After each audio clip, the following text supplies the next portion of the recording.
مولانا روم فرماتے ہیں، علامہ اقبال کے پیر، علامہ اقبال کے پیر فرماتے ہیں کسی عاشق سے کسی نے پوچھا کہ تجھے دنیا میں سب سے زیادہ پیارا شہر کون سا لگتا ہے، کون سا شہر تجھے پسند ہے؟ اس عاشق نے کہا کہ مجھے تو وہ شہر پسند ہے جس میں میرا محبوب تشریف فرما ہے، جس میں میرا محبوب رہتا ہے، وہ شہر مجھے سب سے زیادہ پسند ہے۔ اب اس شخص نے یہ اصول کہاں سے لیا؟ آئیے میں عرض کرتا ہوں، یا اللہ تجھے سب سے زیادہ کون سا شہر پسند ہے؟ اللہ عز و جل نے فرمایا لا اقسم بہذا البلد، قسم ہے مجھے اس شہر کی، قسم ہے مجھے اس شہر کی۔ کس شہر کی؟ مکہ پاک کی۔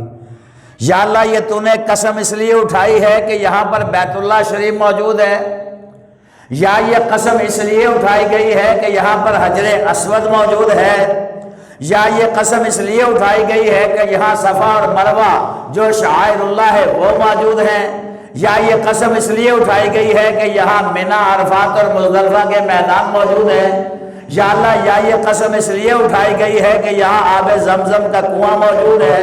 رب نے فرمایا نہیں، یہ بات نہیں ہے، لا اقسم بہذا البلد، قسم ہے مجھے اس شہر کی۔ یا اللہ کیوں؟ فرمایا وانت حل بہذا البلد، چونکہ اس شہر کی گلیوں نے میرے محبوب کے قدم چومے ہیں، میرے محبوب اس شہر کی گلیوں میں پھرتے رہے ہیں، اس شہر کی گلیوں نے میرے محبوب کے قدم چومے ہیں، اس لیے مجھے یہ شہر پسند ہے اور میں اس کی قسمیں اٹھا رہا ہوں۔ تو محبوب کے ساتھ نسبت رکھنے والی ہر چیز محبوب ہوتی ہے۔ حضرت انس رضی اللہ تعالیٰ عنہ فرماتے ہیں ایک دفعہ کسی نے دعوت کی، میں سرکار کے ساتھ دعوت کھانے گیا، وہاں بھنا ہوا گوشت بھی تھا، وہاں شوربے والا سالن بھی تھا، اور وہاں کدو بھی پکے ہوئے تھے، کدو شریف، کدو ہم اس کو کدو شریف کہتے ہیں چونکہ نسبت سرکار سے ہو گئی۔ حضرت انس فرماتے ہیں کہ میں نے دیکھا سرکار نہ تو بھنا ہوا گوشت شوق سے کھا رہے ہیں، نہ شوربے والا سالن شوق سے کھا رہے ہیں، بلکہ جو تناول فرما رہے ہیں وہ کدو شریف تناول فرما رہے ہیں۔ تو میں سمجھ گیا کہ میرے محبوب کو یہ کدو کی سبزی بڑی پسند ہے، اس لیے اس کے بعد میں نے کدو شریف کھانا شروع کر دی ہے۔ اچھا اب ہم مسلمان ہیں، ہم کدو کے زیادہ نزدیک جانے کی کوشش نہیں کرتے، ذائقہ نہیں ہوتا جی۔ میں نے کہا تم ذرا اطباء سے پتہ کرو، طبیبوں سے، حکیموں سے پتہ کر کے دیکھو، جب بھی کسی کو مرض لاحق ہوتا ہے تو وہ کہتے ہیں جی کدو کھا لیں، ٹنڈے کھا لیں، آپ شلجم کھا لیں، مولی کھا لیں، لیکن یہ بڑا گوشت بھی چھوڑ دیں اور یہ چیزیں بھی چھوڑ دیں، یہ چیزیں بھی چھوڑ دیں۔ جب بھی پرہیز بتایا جاتا ہے تو اجازت جس سبزی کی ملتی ہے وہ کدو شریف ہے یا اس کی نسلیں ہیں۔ تو انسان کے جسم کو فٹ رکھنے کے لیے یہ کدو شریف ہے، چونکہ یہ میرے محبوب کی محبوب غذا ہے۔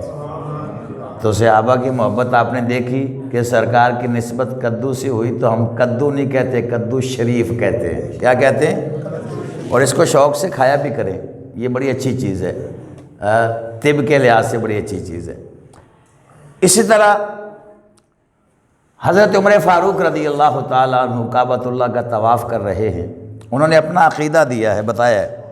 حجر اسود کے سامنے آئے تھے، حجر اسود کا بوسہ لیا نا جب، تو بوسہ لے کر فرمانے لگے اے حجر اسود سن، میں تجھے اس لیے نہیں چوم رہا تھا کہ تو بڑا شاندار ہے، بڑا تابدار ہے، بڑا آبدار ہے، تو جنت سے آیا ہے، نہ نہ نہ، میں فرض محبت ادا کر رہا ہوں، کسی کی ادا کو ادا کر رہا ہوں۔ میں تجھے صرف اس لیے چومتا ہوں کہ تجھے میرے محبوب نے چوما ہے، تجھے میرے محبوب نے چوما ہے۔ تو محبوب کے ساتھ نسبت رکھنے والی ہر چیز کے ساتھ نسبت رکھنی چاہیے۔ اسی طرح حضرت ثمامہ بن آسال،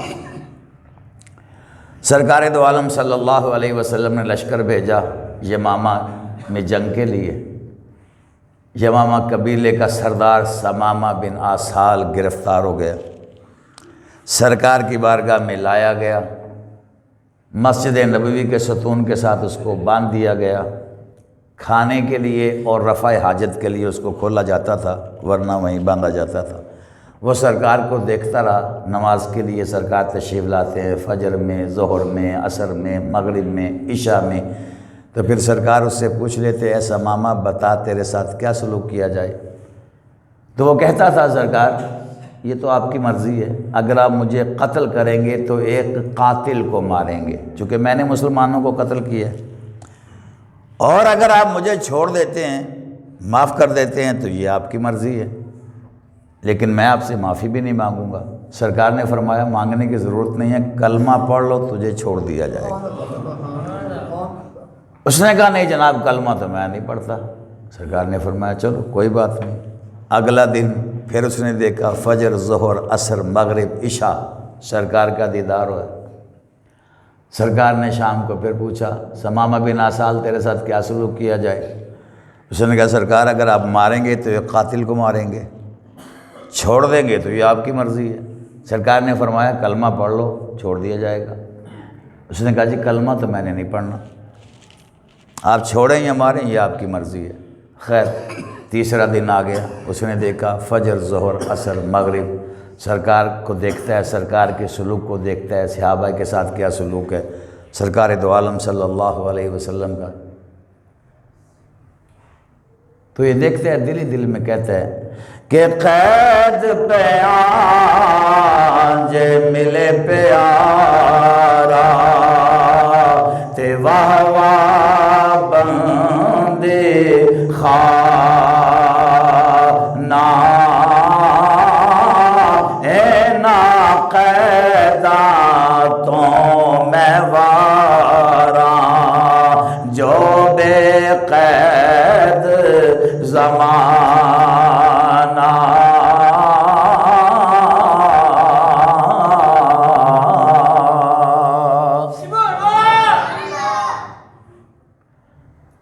تو تیسرے دن سرکار نے فرمایا ثمامہ اب بتا کیا پروگرام ہے، کیا سلوک کیا جائے؟ عرض کی حضور یہ آپ کی مرضی ہے، آپ نے کیا سلوک کرنا ہے، ماریں گے تو ایک قاتل کو ماریں گے، چھوڑیں گے تو یہ آپ کی مرضی ہے۔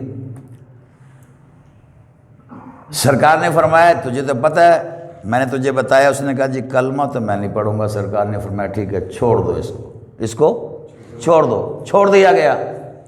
ثمامہ بن آسال گیا، ساتھ قریب جا کر اس نے غسل کیا، غسل کر کے دوبارہ بارگاہ مصطفیٰ میں آ گیا۔ سرکار نے فرمایا ثمامہ تجھے تو چھوڑ دیا تھا، چلا جاتا، کیوں آ گیا؟ عرض کی حضور اب میں کلمہ پڑھنے آیا ہوں۔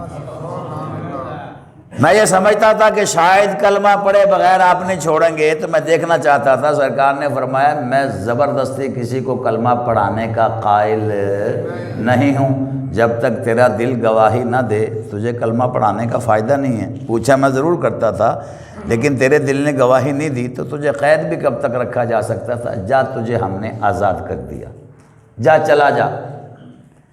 اب وہ ثمامہ بن آسال کہتا ہے کہ چھوٹے جان گے ایک روز تے عمراں دے قیدی، چھوٹے جان گے ایک روز تے عمراں دے قیدی،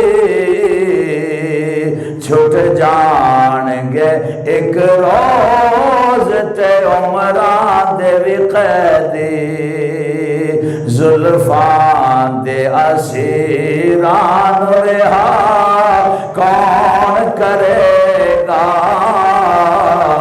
زلفان دے اسیران رہا کون کرے گا، امت لے رو رو